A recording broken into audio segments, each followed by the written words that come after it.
bons imitadores, precisamos conhecer melhor o nosso velador. Precisamos identificar melhor, voluntariamente, o nosso velador. No caso, eu acho que deu para entender mais. Velador é tipo assim, o lugar em que nós somos colocados.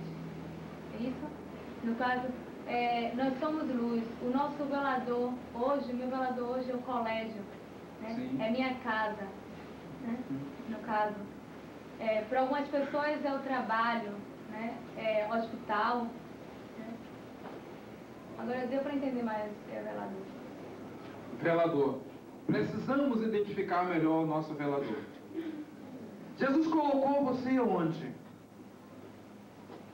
Onde está brilhando a sua luz?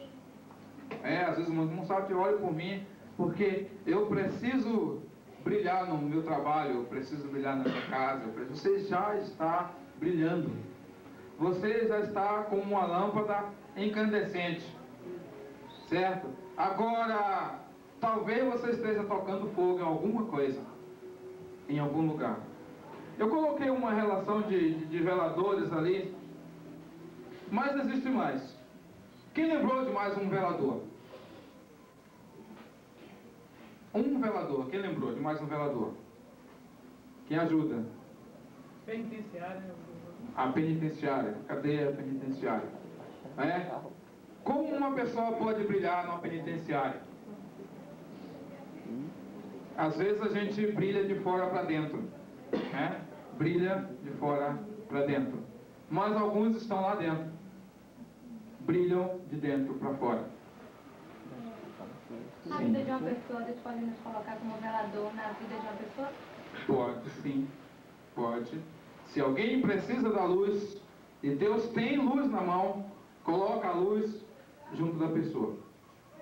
Paulão? Aqueles irmãos aqui da própria igreja que ficou 6 anos na penitenciária sem ter feito nada. Sim. Não foi a luz que Deus botou. Foi uma luz que Deus levou e colocou Deus lá. levou e colocou lá dentro. Isso. Então pegou um homem que não estava devendo nada de Isso.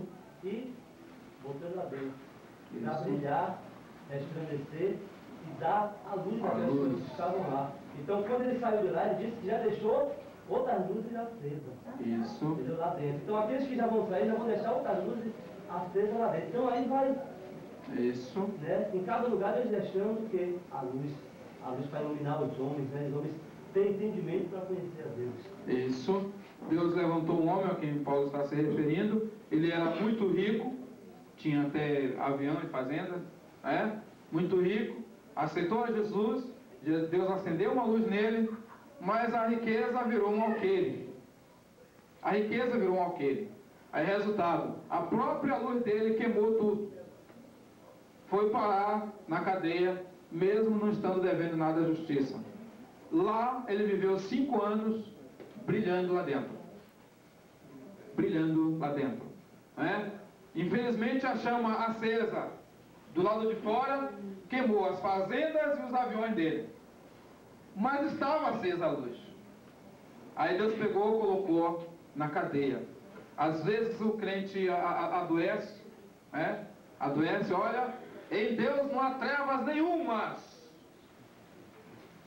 Não é que Deus precisa de enfermidade, nem precisa de inferno para fazer coisa nenhuma. Em Deus não há nenhumas trevas. Mas o crente adoece e vai parar no hospital.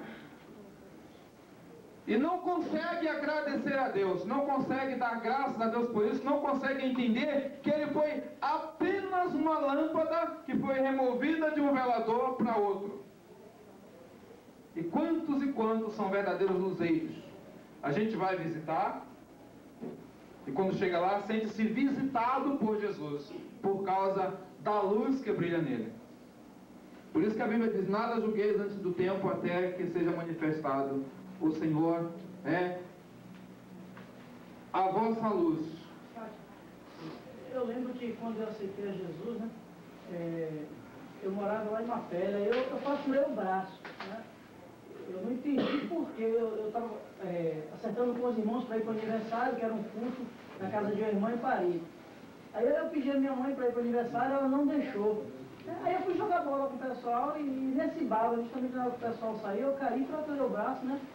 mas não imaginava que fosse nada grave. Aí chegando no pronto-socorro em Coutos, aí nos transferiram, né, para o HGV na época, né, lá no Getúlio Vargas, no Canela.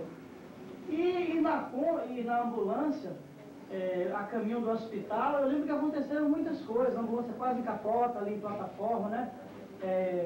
Em alguns momentos eu falei algumas coisas da Bíblia, o pessoal dizia, para com isso, não sei o quê. E eu falando algumas coisas da Bíblia e tal. Aí, terminei parando no hospital. Eu sei que eu fui para a sala de cirurgia, né? Tomei uma anestesia só local mesmo e retornei para a maca, no corredor. E eu não entendia, aí eu, Deus, por que aconteceu isso? Por que aconteceu isso? Se eu tivesse ido para o aniversário, não teria acontecido isso, né? E um pouco entristecido. Mas eu lembro que naquela noite, eu passei a noite toda gritando no hospital que Jesus salvava, que Jesus não sei o quê, que Jesus não sei o quê. E eu não entendia por quê, né? Quando foi de manhã, algumas pessoas chegou e perguntou, vem cá, você é crente? Você é crente? Ô irmão, no outro dia todo mundo estava me chamando de irmão. Eu só vim entender isso muito tempo depois. Eu digo, Deus tinha alguma coisa naquele lugar para falar para alguém, né? Eu entendi isso, porque não tinha motivo. Deus não poderia ter me livrado. A minha pergunta é, por que o Senhor não me livrou de quebrar o braço? Por que o Senhor não deixou quebrar o braço? Né? Eu não entendia. Depois, bem mais tarde, que eu vim entender. A mensagem que Deus me passou foi essa. Eu consegui entender isso. Uma vez que luz é tudo que esclarece, tudo que mostra, tudo que faz entender, todas as coisas que acontecem em nossas vidas, que a gente não entende,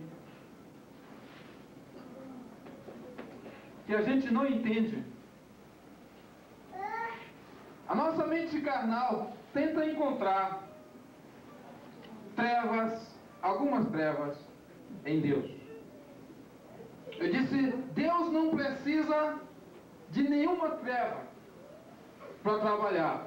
Mas ele disse, o Senhor te humilhou, está escrito, e te deixou ter fome, para que tu saibas, para que você aprenda que nem só de pão viverá o homem, mas de toda a palavra que sai da boca de Deus.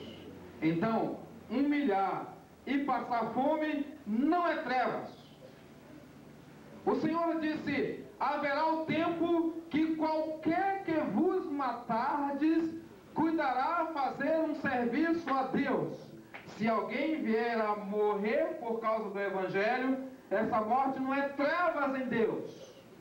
Está escrito, e sereis odiados de todas as gentes por causa do meu nome. Se alguém vier a odiar você, não é trevas em Deus, não é falha em Deus, é santo, puro, limpo, justo e bom. É luz em Deus, é necessário que aconteça. Deus disse, é necessário que venham os escândalos, é necessário que aconteçam as heresias, para que sejam manifestos que são de Deus os que não são.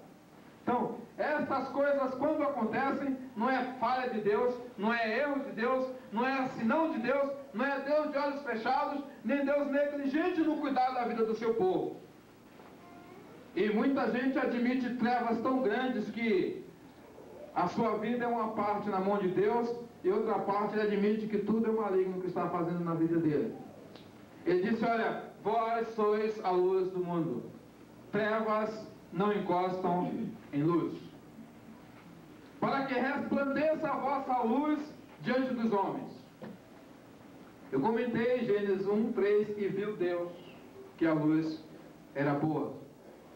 Provérbios 4, 18 diz, a vereda do justo, ou seja, o caminho do justo, é como a luz da aurora que vai brilhando, brilhando, mais e mais, até ser dia perfeito. A vereda do justo é como a luz da aurora. A luz da aurora, você imagina uma noite sem lua, quando o sol aponta só um pouquinho, né? Parece aquelas nuvens vermelhas ou extremamente brancas no amanhecer. Você sabe que está amanhecendo, mas a luz ainda não satisfaz, não é assim? Sim. Rapidamente aqui eu tô me lembrando da parte de Jó, né? Que Jó foi um homem que tinha tudo, né, perante a Deus, né? Sim. E o inimigo ainda queria tocar em Jó, né? Que disse que Jó só era daquela forma porque Deus abençoava. Então quer dizer, Deus começou a tirar tudo de Jó. Sim. Tirou tudo, deixou Jó no nada. Então quer dizer, Jó ali ele continua, quer dizer, a luz eu vejo como ele não enterrou seu talento.